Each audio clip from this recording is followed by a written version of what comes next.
I visited my family cabin. Now I fear the woods. Self-harm. I was never afraid of the forest. I wandered off into the woods for the first time when I was 3. I have a fuzzy memory of the event. I remember the door to my trailer home being open, and hearing someone call to me. I was missing for 5 hours. My parents combed the forest, calling the police, rallying neighbors and family in an enormous search effort. Eventually, my dad found me 2 miles from home, staring at a bobcat with wide eyes and a slack-jawed expression. I wasn't hurt. I cried when they took me back home. I wasn't ready to leave yet. My parents stopped discouraging my wanderings when I was 8. I guess they were tired of trying to find ways to trap me in the house. I started doing overnight trips by myself. When I was 12, I'd go deep into nearby national parks with some snacks, a tarp, a flashlight, and gaze at the stars. In these moments, I liked to pretend I could hear the woods speak. I would close my eyes and listen to the wind, the way it shuffled the branches and rippled in the pine needles. I would try to find words in the cacophony, organize them into something I could understand. In those words, I imagined were the secrets of the universe. Then came the summer. I visited my grandfather's cabin. The cabin, as we called it, had been in our family for generations. It was a small piece of land in the heart of the Cascades. It was the homestead of our ancestors who had traveled from Europe and then across America, looking for a new life. It was an open secret in my extended family that for generations, the head patriarch would choose one member of the rising generation to stay a week at the cabin. It was seen as a birthright of sorts, a sacred trust. I first heard the story when I was 4. Even then, I understood how special the cabin was. I wanted to go, to be there. I wanted to be chosen. When I was 16, my dreams came true. Grandfather sent me a letter, inviting me to stay with him for a week at the cabin in the early summer. My parents cried when I got the news. I almost cried too. I was so happy. I immediately began packing, speculating about what my grandfather would teach me, thinking about all the hunting, fishing, and exploring that I was going to do. Sometimes, when I took a break from my imaginings, I would see my parents staring at me, sometimes almost on the verge of tears. At the time, I interpreted this as a sign I was growing up. I wasn't their little boy anymore. This trip to the cabin was a sign of manhood for me. They were letting go of their son and seeing him off into the world. I gave them their space. I didn't want to make things harder. The entire drive to the cabin, I had a difficult time sitting still. I had wanted to drive up on my own. I had just gotten my license, but my parents insisted on taking me. I knew I was supposed to be acting like a man, but I felt like a little kid on Christmas morning. I just couldn't wait to be there. On the way, I stared out the window and observed the forest. While we started on paved roads, we quickly turned down a dirt path full of bumps and divots. The trees grew dense, like walls on either side of us. The path grew narrower, and even though it was early in the day and sunny, the light grew dark and warped. I rolled down the window, and the pine smell flowed in thick and wrapped itself around me. I breathed deep and felt myself relax. This was where I wanted to be. I could die here and be happy. Before I knew it, we were there. I had only seen pictures of the cabin, mostly in some of my auntie's and one uncle's scrapbooks. I recognized the cabin, but it was different to see it raw, and not through some chemical reaction of light and silver, accomplished decades ago. It was older than I imagined. The cabin was made from interlocking logs that formed a structure 7 feet high. The wood was darkened with age and mildew, and moss was punched into the sides, spilling out in herniated clumps.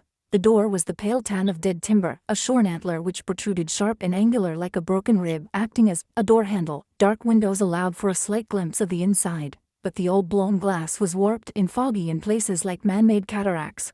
The roof was slanted to one side in a great diagonal, and shingled with bark skinned from trees and cut to proper shape. A metal pipe serving as a chimney pierced its roof, and small breaths of smoke emerged in tempoed coughs. I almost believed that this structure grew straight out of the ground itself. It seemed to me like a living thing. I loved it. The door opened, revealing the inner dark, and my grandfather emerged from within. He was an intimidating man, tall, gray, thin, but there was a strength to him that I admired, worshipped even. Grandfather looked at me with serious eyes, black and deep, underneath thick eyebrows perpetually pulled into a deep frown. He extended a hand, and I shook.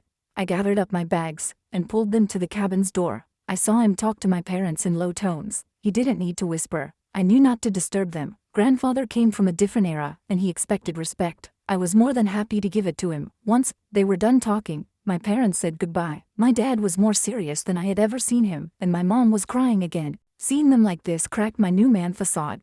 I understood that things would never be the same after this trip, but my excitement soon overtook me.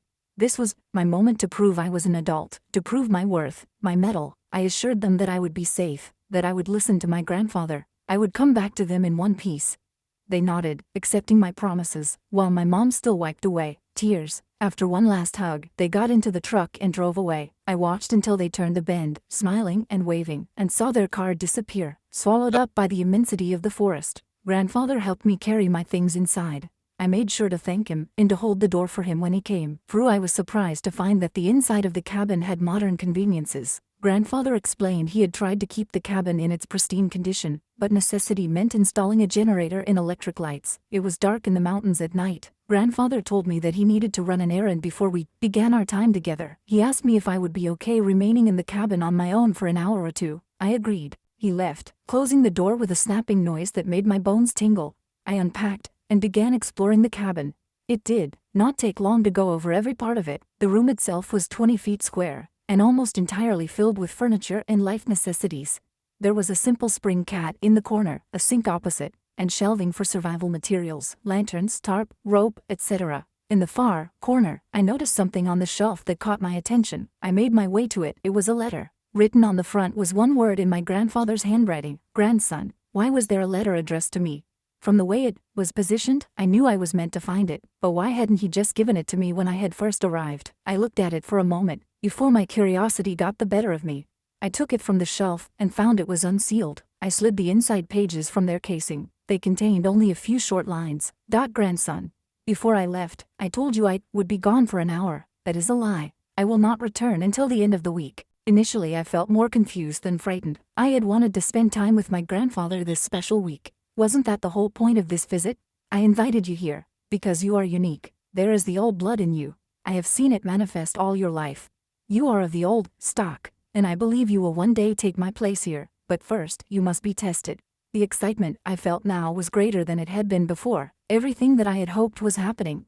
I had the old blood, whatever that meant, and I was special. I loved being special. I was determined to prove myself worthy. For the next week, you will live alone in the cabin as its caretaker. I will observe your stewardship from afar. You must not leave the property, no matter the circumstance. This place is the heritage of our family.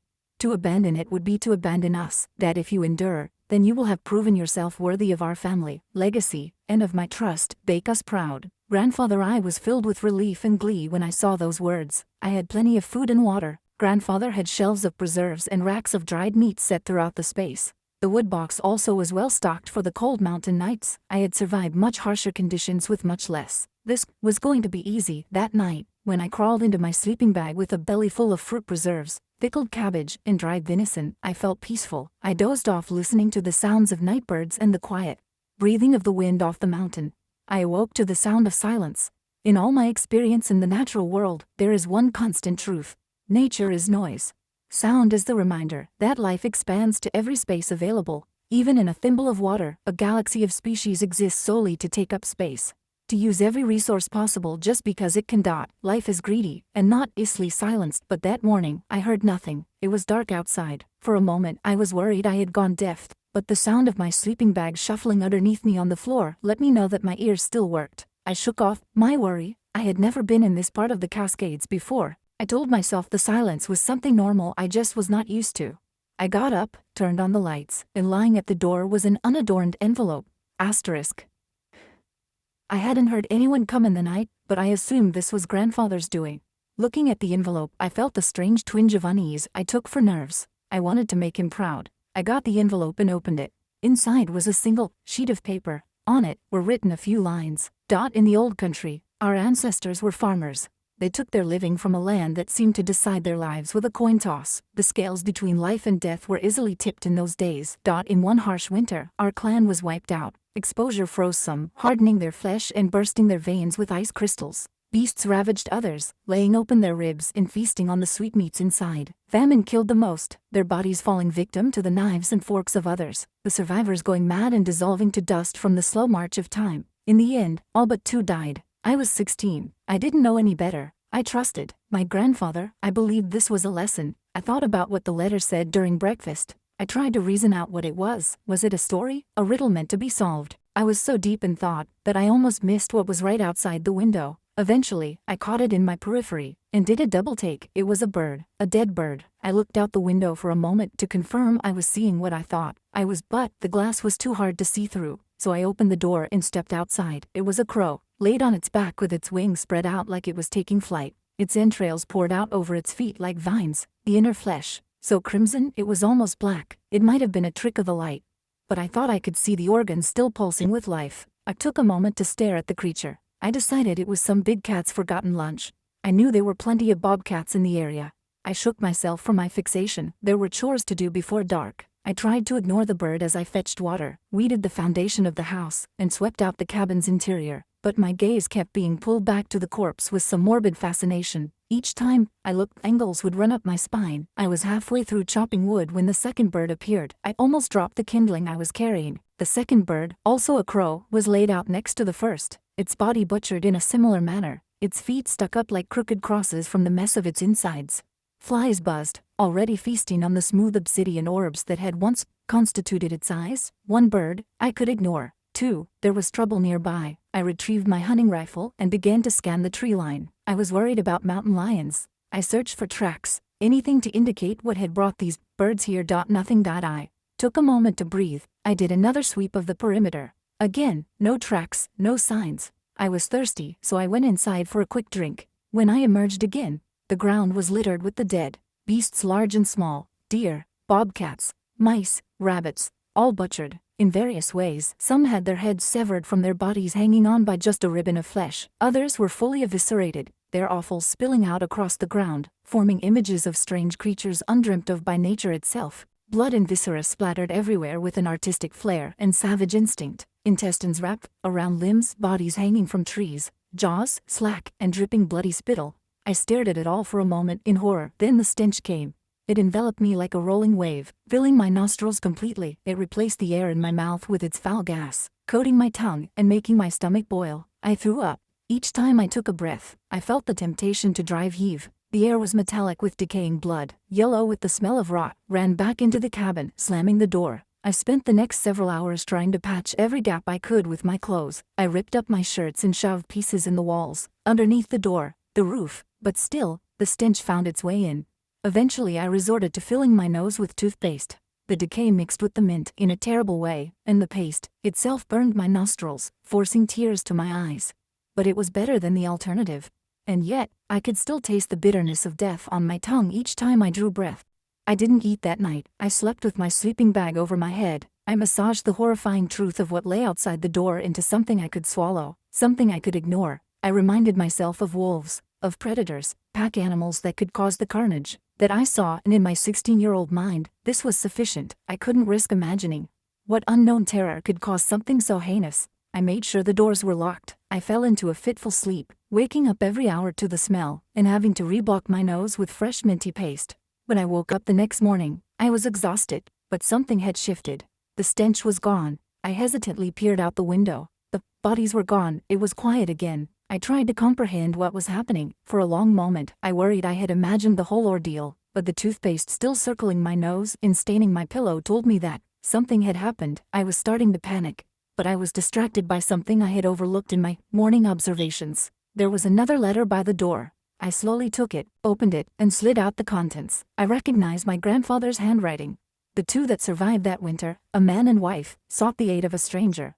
The stranger was a known worker of miracles. In years past, he had impregnated infertile grounds so it might beget generations of crops. He had wrestled plagues from power and forced them into servitude. He had taken stinking corpses, 3 days old, and raised them up to living.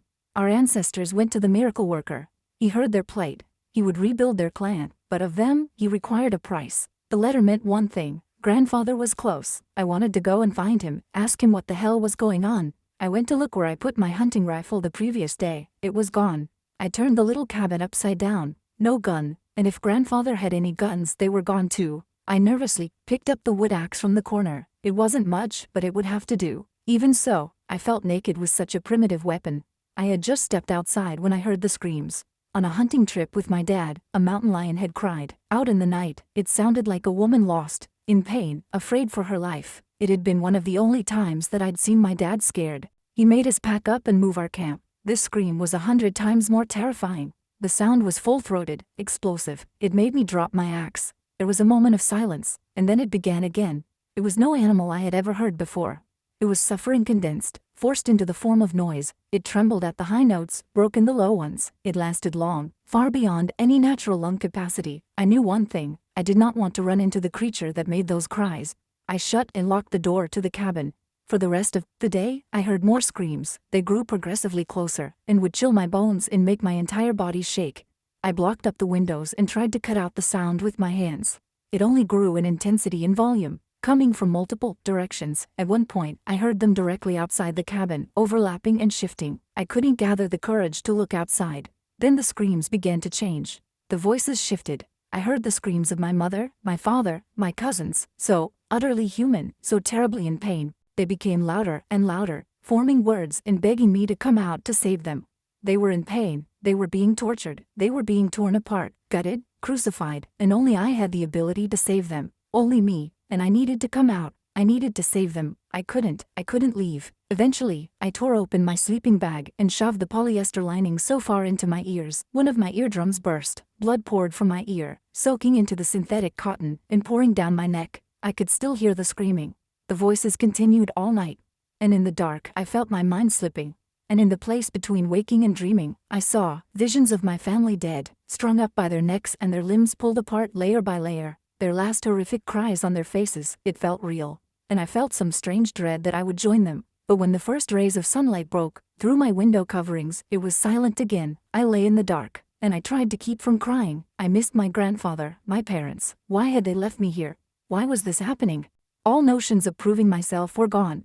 I wanted to survive, to see them again. I needed to get out of here. I cautiously took down the window coverings. There was nothing outside. However, as the light of a new day flooded inside of the cabin, I saw something else. That another letter was at the door. Against my better judgment, I opened it. In time, the woman bore a child.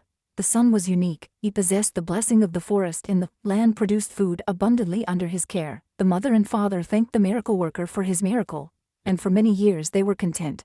But there was a price yet to be paid. I could not wait for anyone to rescue me.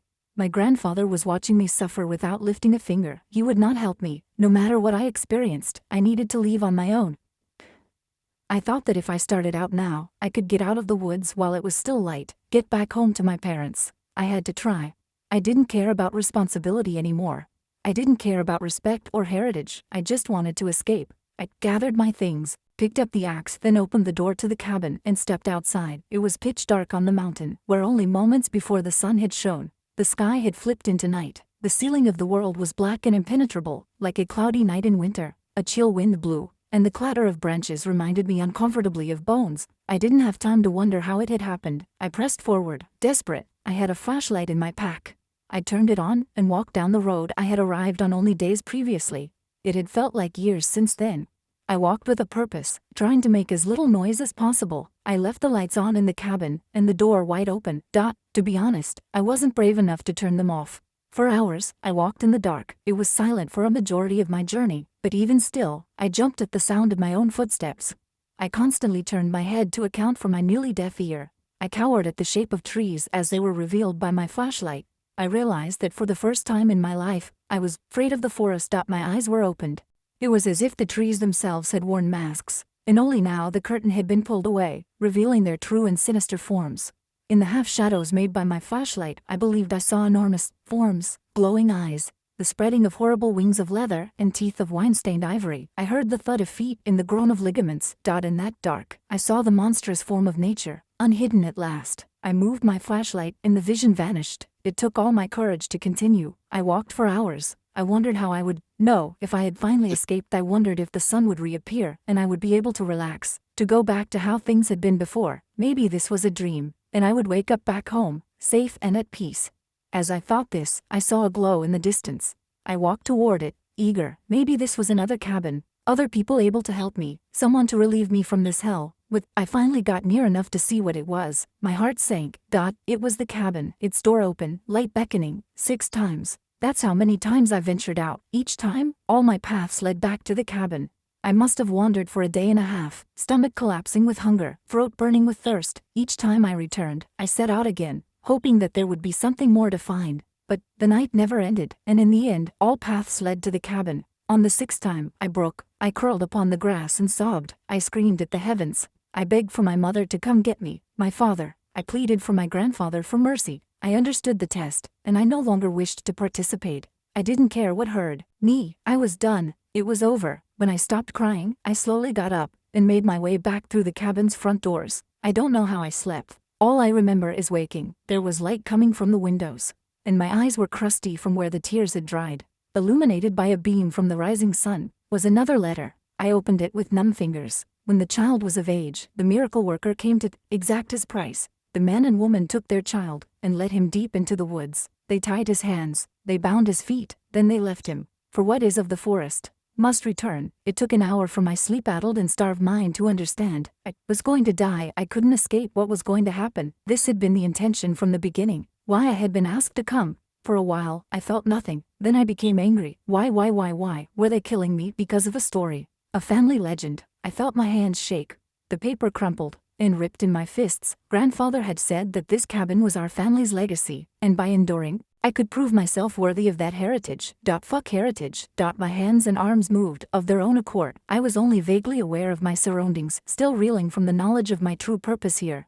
When I finally checked to see what I was doing, I was splashing gasoline from the generator on the side wall of the cabin, soaking the moss with the accelerant. And dousing the pile of kindling I had arranged against the logs. I needed to burn it all down.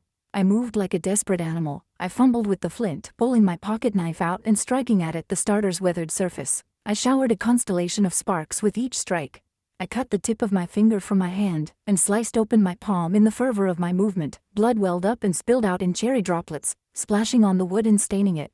Yet, I didn't stop until I saw the flame catch and begin to spread. It grew uproariously, like something alive, and it fed eagerly on the mixture of gas in wood I had provided. As the fire grew, I moved on to the forest. I piled kindling at the tree line, small wooden constructions I then connected with a trail of gasoline. It took one strike to set the whole chain alight. The few days of summer we had experienced created a bed of dead needles that lay like a blanket underneath the pines circling the cabin. Before long, the trees themselves joined the conflagration.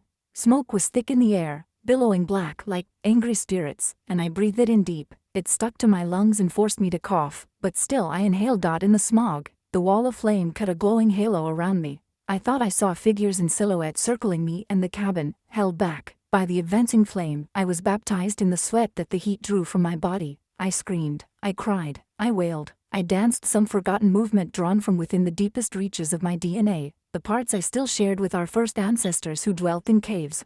I shook my fist at the figures, cursing them, mocking them. I saw the axe where I had dropped it in the grass. I took it up and bashed in the cabin windows, shattering them with such force that the glass punctured my arms, slicing the flesh in jagged lines like roots. I didn't stop, not even when the fire crept to the grass around my feet, and I felt the sweet tickle of flame as my clothes melted and came alight with the chaos incarnate, sizzling pain that brought the smell of roasted flesh in the bitterness of burnt hair to my nostrils. I collapsed. I stared at the cabin, feeling my flesh being eaten away, my vision turning into a dizzying pattern of red, orange, and yellow. My head grew light. I closed my eyes and drew in my final breath. I took in smoke until I was sure I would burst with it. And even amidst the cries of my lungs, in the weeping and blistering of my flesh, I was content. I had won. I woke 2 weeks later in the hospital, covered head to toe with third-degree burns.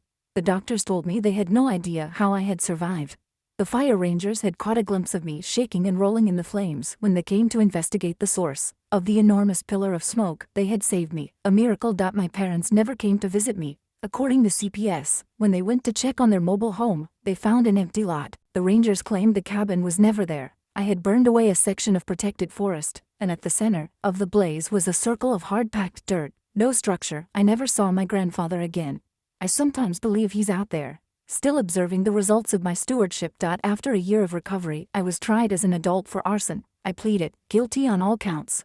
The sound of the gavel declaring my incarceration was a sweet sound, one of safety. It met concrete walls, iron bars, plastic trays, dead things. I was far away from nature. I was protected. But even now, years later, in the night, I hear the call. It wakes me from sleep and raises me like one dreaming. To my ears, it brings the whisper carried by the wind I heard as a child. I listen to the words, even though I know I shouldn't. I press my face as close to the outside as I can, feel the imprint of the bars on my window, and how they eat into my flesh. I breathe deep. Sometimes I taste pine, And when I stare out of the cramped window of my cell toward the distant forest, my scar-swirled skin and aching mind desperately try to remember the flames, the stench, the screams, anything to keep me here, to make me stay. Yet, I still feel the pull of the woods, and I fear how much I desire to return. Now : do you think the grandfather was human at all, or was he part of the forest itself? What would you have done differently if you were trapped in that cabin? Do you believe in ancestral curses passed down through bloodline?